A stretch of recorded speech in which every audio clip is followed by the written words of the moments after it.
Thank you.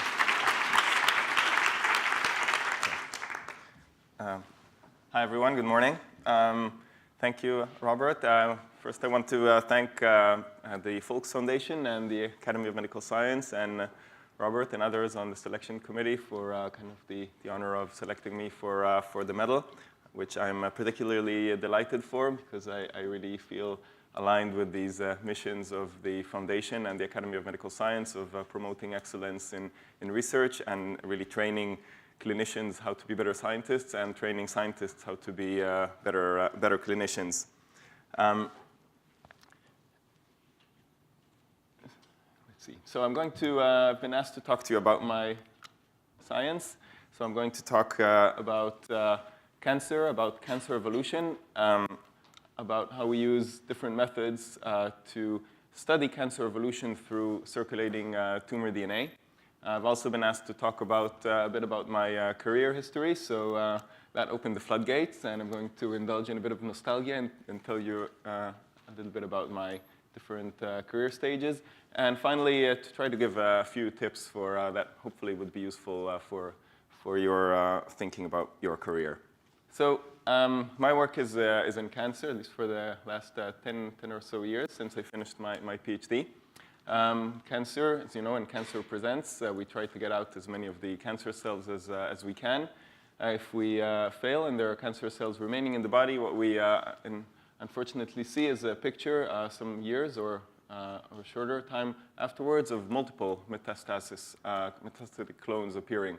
And it's rarely that we have a single metastasis, but these are plural. And while these are similar to the original cancer, what we're learning more and more in recent years is really how different these relapsed cancers are from the initial cancer. And this is because cancer is really an evolving organism, if you will, an evolving ecosystem within the body, because it's really characterized by a lot of genomic alterations, which means that its genome is less stable, it undergoes more changes, and then it has to find its niche within the body. So it evolves over time. It makes it very interesting to study, but it means that it's very challenging clinically. And we're realizing more and more that when a patient presents with metastatic cancer at this point in time, it's probably suboptimal to give treatment that's based on information that we've collected a few years back from the original cancer. We might try to collect at this time point another biopsy, or again, because these different clones might be different, we might collect multiple biopsies. But of course, this doesn't look very pleasant for the patient or very cost-effective. And we also are learning more and more about really this microscopic heterogeneity, which means that depending on where you get your sample from within the tumor specimen, you might get different information. So instead, what I've been working on really since coming to CR UK and to the UK 7 years ago is on circulating tumor DNA as a different means to achieve that. And that's really, if you go into the bloodstream and you take a blood sample, there are many, great many things there that one can study. Amongst these are various metabolites. There are also circulating tumor cells, very few of these, but one can use these to study different things. I don't work on circulating tumor cells. What I work on is these small fragments of DNA, usually about 170 bases in length, that are present as just free-floating DNA outside of the cells. Or maybe bound to some intercellular kind of other floating debris. So what we do is we separate out, we get rid of the blood cells, and we have a few mils of clear yellowish fluid, which is called the plasma, and this we extract the DNA out when we study this DNA. And what happens is that in a patient, in a normal person, you collect this material and you analyze it, you'll find several thousands of copies of the genome. But if you go into a cancer patient, you also find material that comes from the tumor. If you look at a sample from a pregnant woman, you find DNA that comes from the fetus, and you can use that to do prenatal diagnostics from a blood sample. Or if you go to a person who's undergone a transplant, you can find DNA from the transplanted organ. But my focus is on really these fragments that come from the tumor and how we could use these fragments to study what the tumor is going through and what we can do for the tumor to treat it. So. And again, the cancer genome changes over time, and we can track it over time by this material if we have the right methods to do that. I won't go into the details of the methods, but I'd be very happy to talk about it later or point you to literature. There's various methods that really have evolved and really emerged over the past decade because of the revolution in genomics that have allowed us to really go into the detail and obtain very accurate information if it's by analyzing specific mutations or molecules, going through to the other end of the extreme and going to do whole genome sequencing, which has limited sensitivity but really gives us a wider picture, or going through various intermediate working points of targeted sequencing, which allowed us to look at multiple mutations at varying degrees of sensitivity. And these allow us to get quite an interesting picture of the cancer over time, as I'll show you in a few examples. So this material can be used in two different ways, the way I see this. I mean, I'm originally trained as a physicist, as I'll mention later on when I get to my nostalgia. And that ctDNA can be used as a quantitative marker. So we can measure how much ctDNA is there. And in that way, it's a little bit analogous to measuring a protein marker, or maybe analogous to imaging, where you're getting a surrogate measure of the tumor burden in the body as a quantitative number. But what we can also do with circulating tumor DNA is we can use it as a genomic tool. We can analyze what are the changes to the cancer genome over time. And in that sense, it's analogous to obtaining a tissue biopsy and performing genomic analysis on the tissue biopsy. So it's pretty interesting because you can do both of these together in a single sample and do it over time. And this allows us to do an integrated study of cancer evolution and heterogeneity and resistance to therapies. My research focus is very, very applied. I'm really my aim is to develop this platform as a method to bring information to clinicians to help them treat their patients better. And this has been the kind of driving principle behind our work. And we try to find different ways, identify and develop different ways that this can become useful. So really focusing on the clinical application. And there are many possible different applications for these, and we've studied a few of these. For example, one can use this for molecular stratification. So when a patient presents and you want to know what kind of mutations the patient has, you can try to use the plasma samples and the circulating DNA to analyze that. One can monitor tumor burden over time, and again, trying to identify whether that's something that can help guide clinical decisions. And one can study the evolution of resistance and resistance mechanisms to different therapies, and that can hopefully help guide the design of next waves of targeted therapies. So as a first example, I want to show you this idea of personalized monitoring of tumor burden. And this idea was this way. First, we want to identify what are the genomic changes which are unique to the cancer and specific to the cancer. We can do this now also through plasma analysis, but really to bring the concept home, think about taking a tumor biopsy, analyzing the tumor biopsy, identifying what changes, what genome sequences you can find in the tumor and you cannot find in the normal tissue. And then one can design various types of assays to quantify and measure the amounts of molecules with these changes. And then we take the plasma sample and we count how many molecules of tumor, how much tumor DNA we find in the sample over time. And then this is really a quantitative estimate. And you can see here an example of one such patient from a study in metastatic breast cancer that we've conducted in close collaboration with Carlos Caldas and his team at the CRUK Cambridge Institute. So you can see here plotted over time. This is when since the patient enrolled on this particular study protocol, which allowed the collection of plasma for analysis of circulating tumor DNA. And in this particular protocol, we also analyzed circulating tumor cell numbers. And you can see these over time. The shaded areas are episodes of different chemotherapies in this case. And here on the top, you can see the imaging indications if it's progressive disease. Starting on epirubicin, you see stable disease. Unfortunately, again, this is, I guess, partial response here. A bit of odd. You can see progressive disease here, and again, stable disease. And you can see here the levels. So this is levels per cc of plasma. And you can see here several hundred copies of circulating tumor cells in this patient, but many more copies of the cell-free DNA here over time. And when the patient starts, you see these both decreasing over time. But unfortunately, these start to increase, and you can really see these increase many months before the onset of clinical symptoms. And again, over our studies in different cancer types, we found that there's approximately 6 months lead time with current technologies between the time we start to see increases in circulating tumor DNA and the time we see progression by imaging or clinical progression. Again, it's not very easy to translate that to a clinical decision because if the patient is actually feeling well and managing well with their disease, it's not clear that you would want to make a clinical change in management here. So kind of translating this into the clinic is a challenge, but the information is definitely there. Also, on one hand, pointing the way to studying this further, but also really reassuring us that we can use this material to study what's happening to the cancer in real time. What we also found, again, across different cancer types, these are advanced cancers, metastatic cancers, is that circulating tumor DNA levels are quite strongly prognostic. And if you compare them, for example, to the circulating tumor cells, we find that the circulating tumor DNA have a stronger information content as prognostic factors. So this is another way one can use circulating tumor DNA as a prognostic indicator.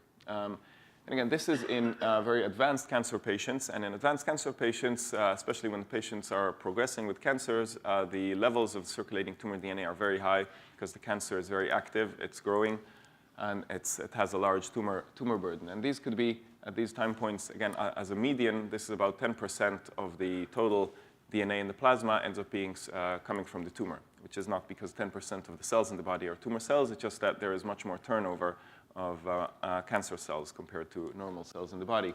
So this means that it's, again, these levels are high, and we can measure them with fairly easier. But what happens when the cancers decrease in size and response? So you can see here as the tumor size decreases and as the cancer stage is earlier, we see less and less copies of the circulating tumor DNA, meaning that we need better methods to accurately quantify. It also means that our ability to detect the presence of circulating tumor DNA is less at these early stages. So one of the things we are now starting to develop as kind of a next generation of techniques in our lab is to kind of, instead of looking for a single type of mutation in a sample, so kind of a needle in a haystack if you want, we're just, instead of improving our method for detecting needles, we're developing methods that allow us to look at many different mutations in parallel by efficient multiplexed assays, which means that we're now looking at many needles in the same haystack, which makes our job easier.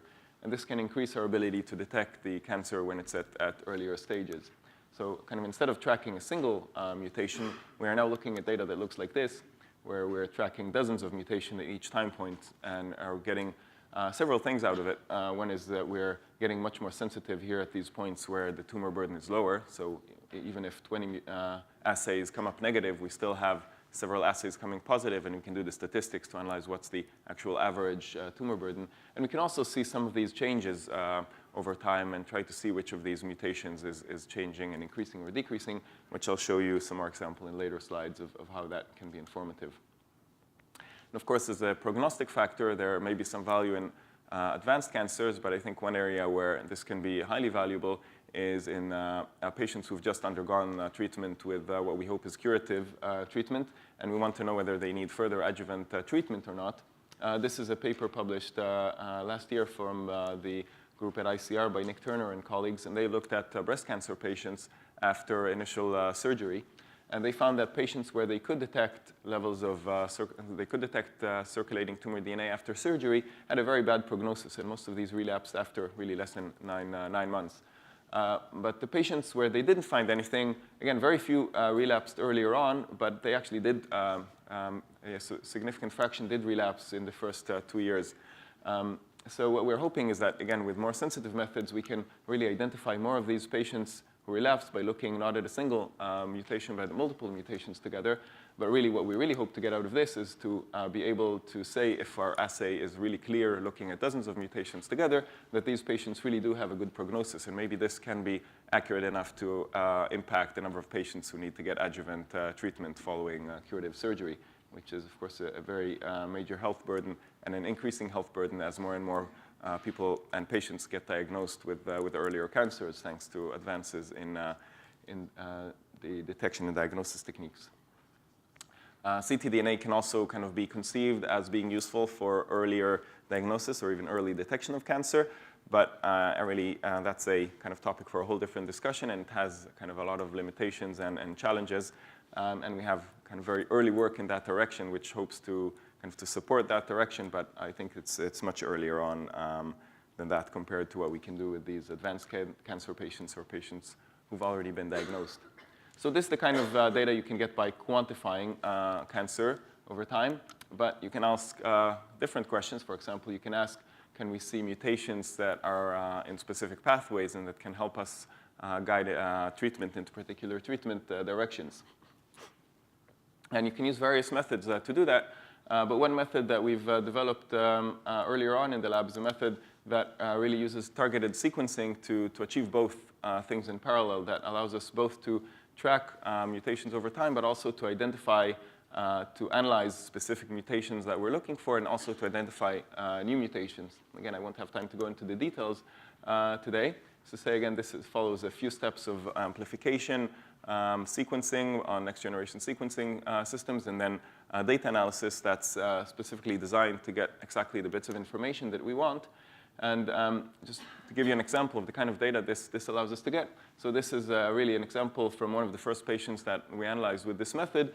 And this previous analysis of the tumor sample from this ovarian cancer patient, this is in close collaboration with James Brenton, an gynecological oncologist at the Edinburghs and a researcher at the CRUK Cambridge Institute.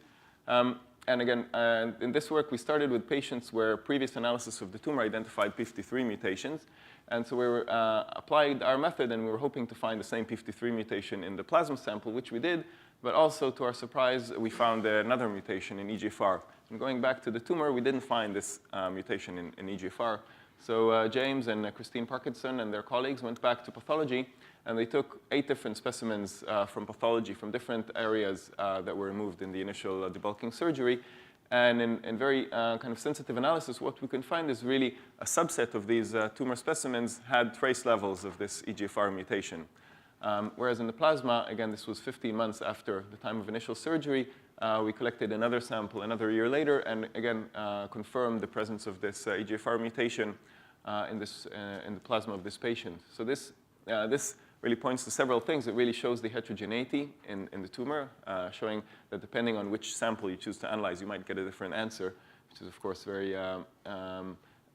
kind of a subject that requires further analysis. It also shows that in some cases, it's easier to pick up the mutations in the plasma when it's actually become clinically significant, as opposed to picking up very trace levels, which we don't know their significance earlier on. And it points to really the potential usefulness of this type of analysis. Again, this becomes even more interesting when you're thinking in the context of particular therapies that could be useful for the patient. Again, for example, if these are EGFR-targeted therapies for lung cancer patients where this is clearly indicated, or if it's resistance-conferring mutations like these mutations that arise after you treat the patient with a first-line EGFR inhibitor, again, you get selection of these resistance clones, and you can look for these resistance-conferring mutations in the plasma.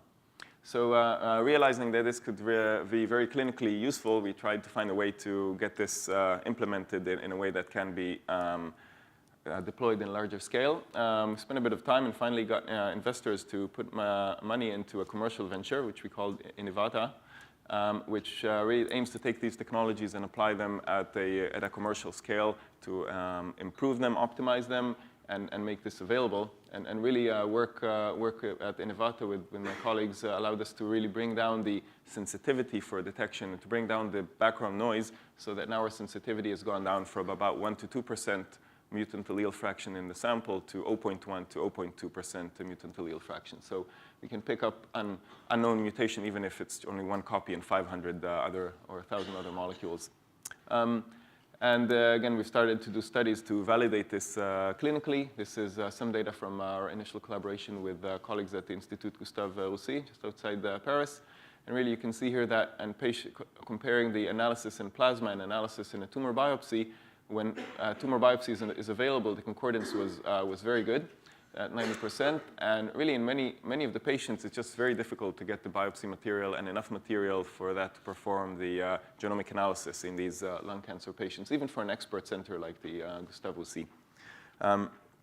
So we think this really now kind of paves the way for using this type of modality as something that can be helpful in clinical practice. Of course, this raises the question, how good is this, and how does this compare to other standards?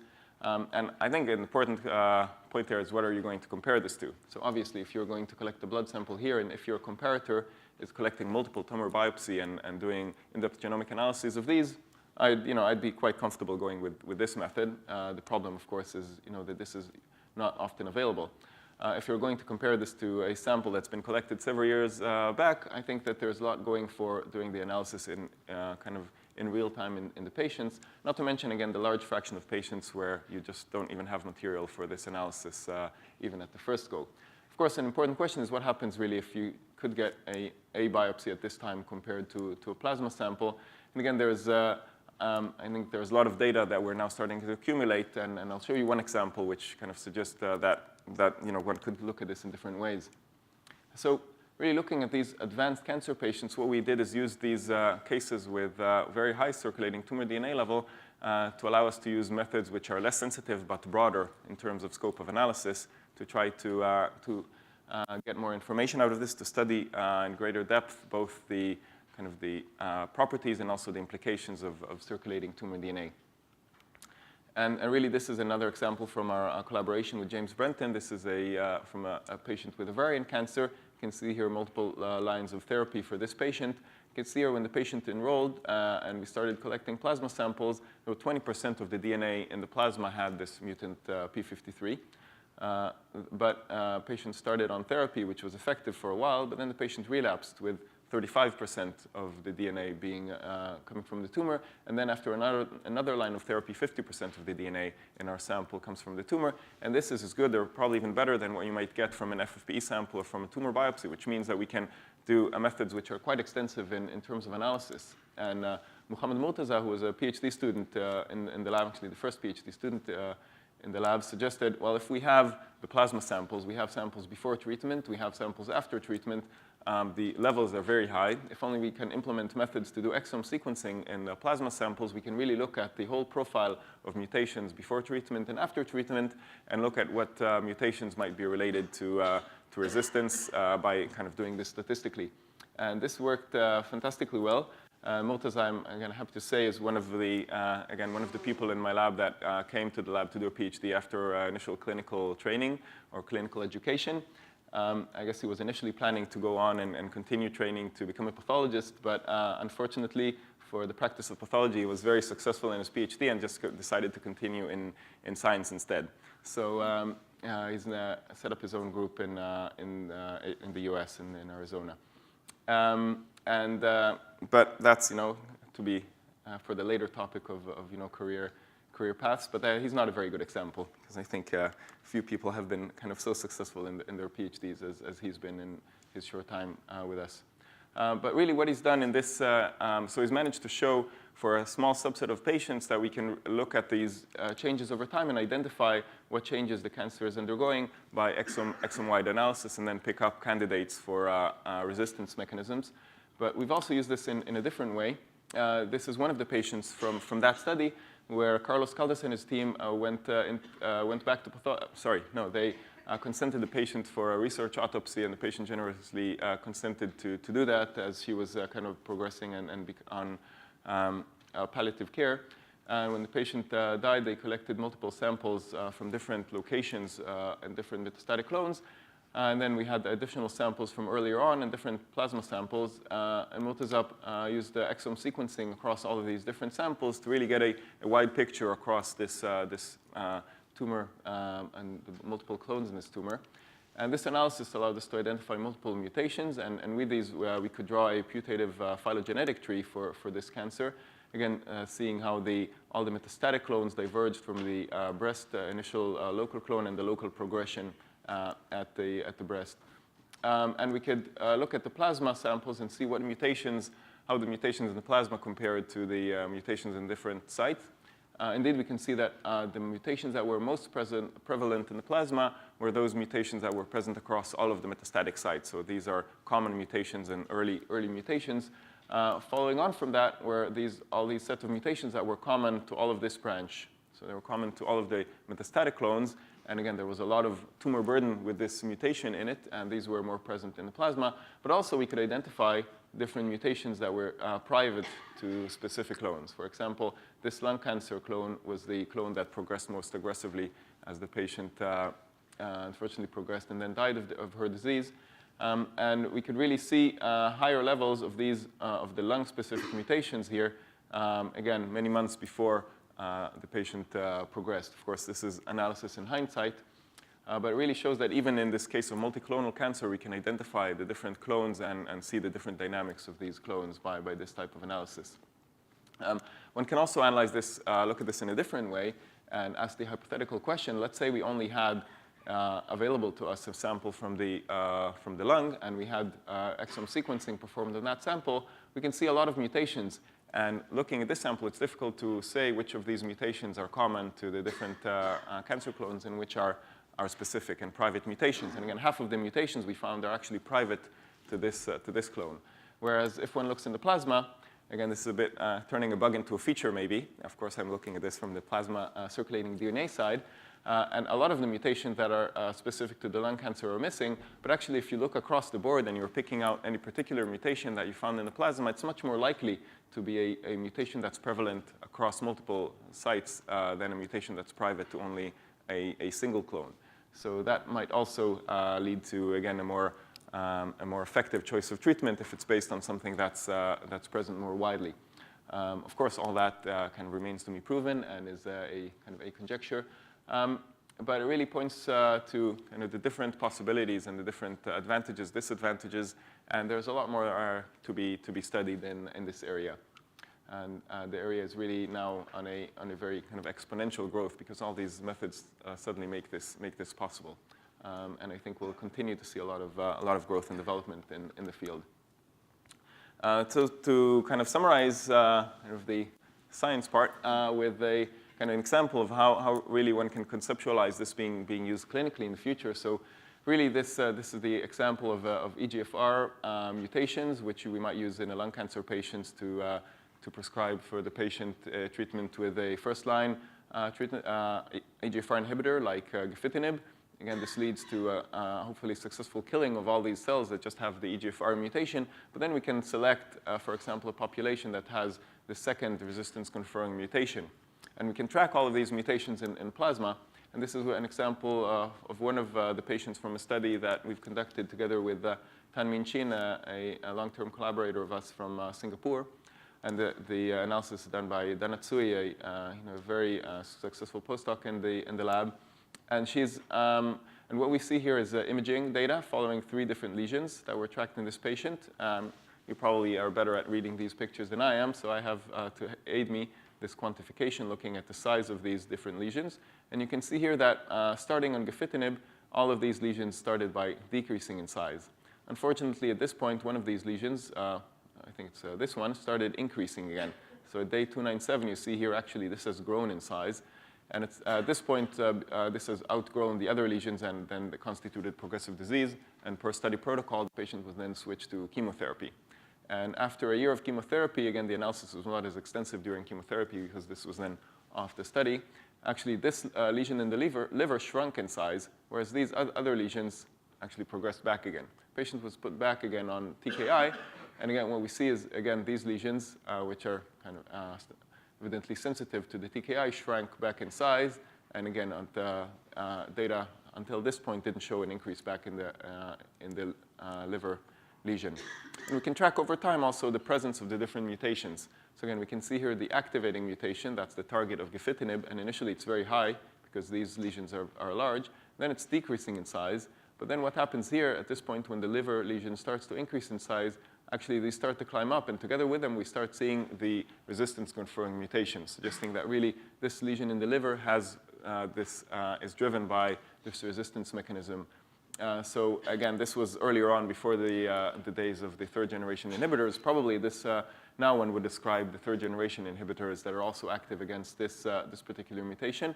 But again, after TKI, we see here really that the levels of the resistance-conferring mutation are much lower again than the levels of the activating mutation. But again, starting again on gefitinib, the activating mutations shrink and end up in a fairly similar level to the resistance-conferring mutation. So again, this is just one anecdotal example, but I think as we start to collect and apply these methods on more and more patient examples in retrospective analysis and increasingly in prospective studies, we'll hopefully be opening the gates for this kind of view of cancer that allows us to look over time at what's changing and choose at each point in time the treatment that's best indicated by the changes to the genome as we can measure it from circulating tumor DNA. And this, in parallel to other approaches like combination therapies, which might help us reduce the likelihood of relapse, and of course immunotherapies, which it's very heartening to see the great successes in these therapies. And we hope to be soon out of a job because cancer will be cured. So that I won't be complaining. So to summarize, we can use ctDNA to track tumor burden over time. We can use to study cancer evolution, and hopefully we can use it to guide therapy in real time. And I left a bit of time to address some of these other questions. So the organizers asked me to talk a bit about my kind of career path and how I came to do what I'm doing, which of course allowed me to indulge myself in a big nostalgia trip. And I dug last night into my photo albums and found a few real gems. You may not think of them as such. But before I start on my career path, I wanted to talk a bit about kind of my pre-career and the people who motivated me and got me to where I'm going. And especially I want to highlight kind of my father and my mother. This is a picture from way back in the late 70s, as you can see by the hairstyles and the glasses. It's my father, who was a theoretical physicist. And I'm sure that I'm probably a scientist because of the training I got throughout my young years from my father. This is him. Not very recently, I'm afraid, because he died about 12 and a half years ago from lung cancer. And my grandfather, Dr Rosenfeld is my father's name, who's a theoretical physicist working on condensed matter physics. Hayo Gottlieb is my grandfather. And he was a completely different character. He escaped from Nazi Germany in the mid-30s. Much like Ernest Foulkes, on whose memory the medal is awarded, and I think shared a lot of these properties, characteristics as well. He was very kind of industrious and very practical. And he was a carpenter by trade, and then opened up a shop for supplies. And unfortunately, he also died of breast cancer when I was a student. So again, with the training and the kind of direction I got from father and grandfather and parents, there I was thinking about what I want to do with my life. So here is pictures of me as a just pre-college, pre-university, I'd say, thinking about what I want to do with my life. It's me touring around Europe. Here I am after having read tons of physics books and a little bit of biology, popular science. Here touring at the Niels Bohr Institute in Copenhagen and kind of knocking on somebody's door and asking them to tell me about their science. So here's me talking to somebody I've never met before or since about their physics studies, just so I can tick a box and say, here's me discussing physics at the Niels Bohr Institute, just in case it never happens again. This is probably not going to happen again. And here's me, probably the same week, sitting in a botanic gardens looking at cacti and thinking, oh, look at these patterns, and how do the cacti make these incredible symmetric patterns which look a lot like crystals, and kind of trying to think about the analogy between a plant growth and crystal and these symmetries, trying to think, what am I going to do for my career? So I decided to kind of stay in the family business and go and study physics. So this is me as a physics undergrad in a shack that we used as our lab for some wet experiments, and with space age technology like a computer with floppy disks and a screen that actually had both green and non-green. And after finishing my undergraduate degree in physics, I was wondering, oh, what's interesting to do in physics? And then I came up a bit short on something which really excited me. And then I went back to thinking, well, actually, with all these tools I learned as an undergrad in physics, there's lots of interesting questions in biology that haven't been really studied with the kind of quantitative approach that, that physics brings to the table.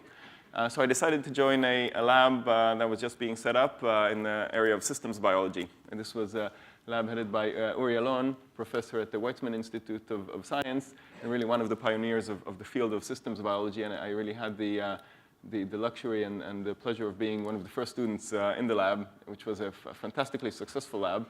This is a picture from kind of early 2000s, and there are 8 PhD students in this photo. And out of the 8, one decided to kind of do something else and is now an Oriental medicine practitioner. But 6 of these 8 students are now PIs at different leading institutes, and one who's the youngest student of the lot is just now finishing her postdoc with 3 Cell Science and Nature papers, so I'm sure this will be 7 by the next time I get to talk about this. So after doing a 6-year PhD on systems biology, again, unfortunately, what also happens during this time is my grandfather passed away from cancer. My father died of lung cancer.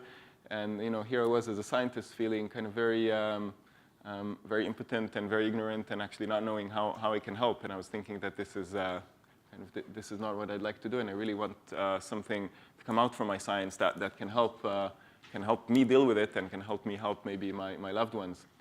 So I decided to join a biotech company and to apply my skills that I've learned in physics training and in systems biology to develop what I saw as a possible application of quantitative molecular biology in medicine, which is in molecular diagnostics. So really, that's when I switched to molecular diagnostics. So this is a picture of the team from.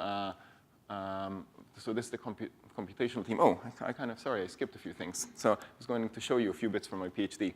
So this is the PhD group. This is the kind of stuff I did for my PhD. So we did time-lapse fluorescence microscopy, did a lot of image analysis.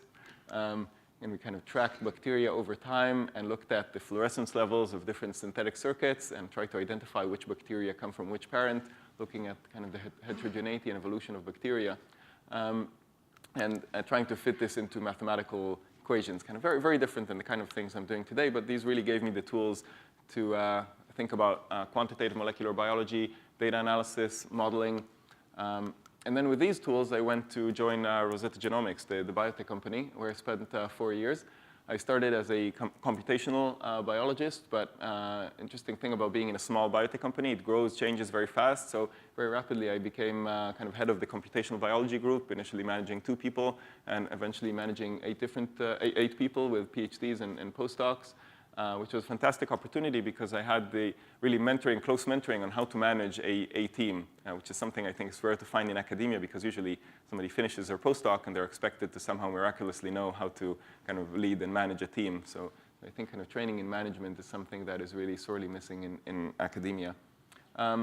And we worked on microRNA, and we had microRNA-based diagnostic tests, and we managed to develop a series of microRNA-based diagnostic tests, but we really tried to get microRNA-based blood tests to work, because that's, of course, the best thing since sliced bread, but we really couldn't get it to work.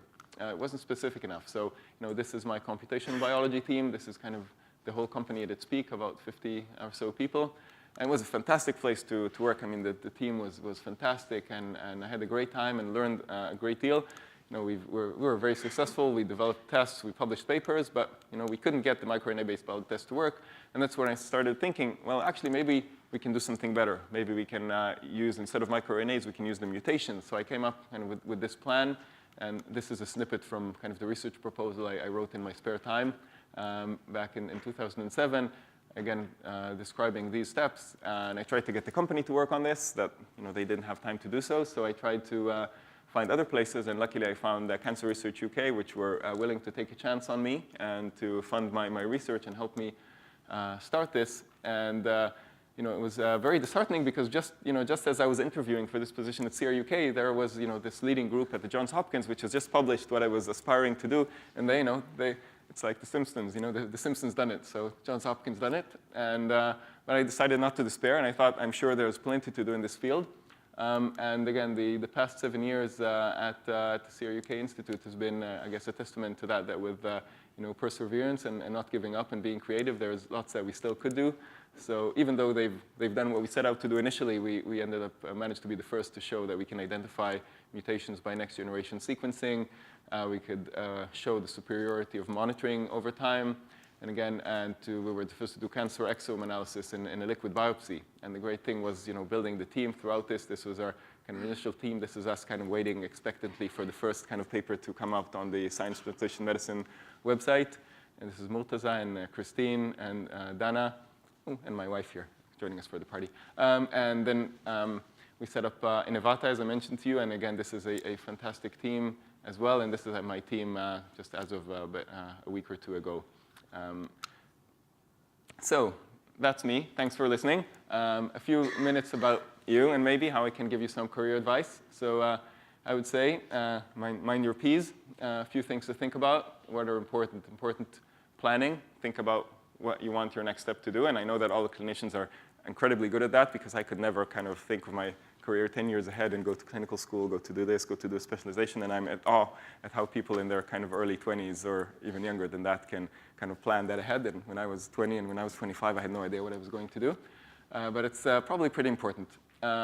Perspiration, you have to do hard work. There's no substitute to hard work. You need to have good ideas, but that's not a substitute. That's a prerequisite. Patience and persistence. I wasn't sure which order to put these in, but both are important. Sometimes you just need to work hard and continue at it, and sometimes you just need to wait for kind of things to click into place. So patience is really important. You don't have to pray, but you do have to have a lot of luck. Without luck, you might not get the same chances because so I've been extremely lucky to manage through different things, and it's really, for me, the most important thing is the people I work with. So these are all actually very generic pieces of advice, and they are probably useful whichever lines of work you might go to. So just one thing that might be specific to kind of your thinking about a career in science, which is a really crucial step in science, is how to choose your next step, or especially in science, how to choose your next project, kind of how to choose what to work on. This is the hardest thing in science. Again, you can learn the skills, you can write the papers, but how to choose the right project is the hardest thing. And if I can kind of share one piece of advice on that is, let's say you've either looking for a PhD or finished your PhD or finishing a fellowship and looking for your next step.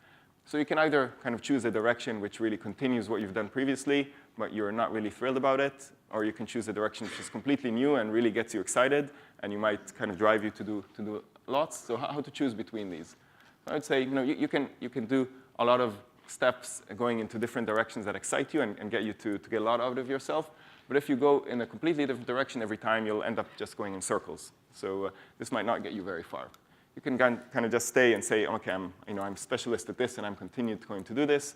But if you don't have enthusiasm of doing something new that really excites you, your steps might be a little bit limited. So what I would advise is to kind of balance between these things, kind of choose a direction which is a little bit kind of different to what you've done, gets you really excited, gets the most out of you, but it doesn't go completely in a tangent, so that you end up eventually kind of coming back to a physicist's point of view, really accumulating a vector that gets you really far and gets you further than the person who might have gone in circles or the person who might have gone in kind of small steps. Because really, I think that motivation plays a key part, and you have to really be enthusiastic about what you're doing so that you can really kind of put your heart and soul into this, and this is the only way you can achieve. So what's the next step for you? I don't know, but it depends on your situation, your opportunities, but really do something that you're excited about and do something that you are good at so that you can bring a benefit, move fast, and do something good. So summarize these, and again, the most important thing for me is always the people. Many thanks.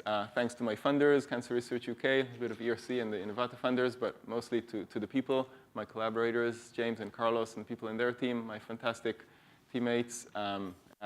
Say most of my students are clinicians doing their clinical fellowships, and I'd be really happy to talk to you all if you have any more questions. In the poster session, I'll be kind of walking around, kind of waiting for people to come in and talk to me, so please do come and talk to me, otherwise I'll be kind of lonely and miserable.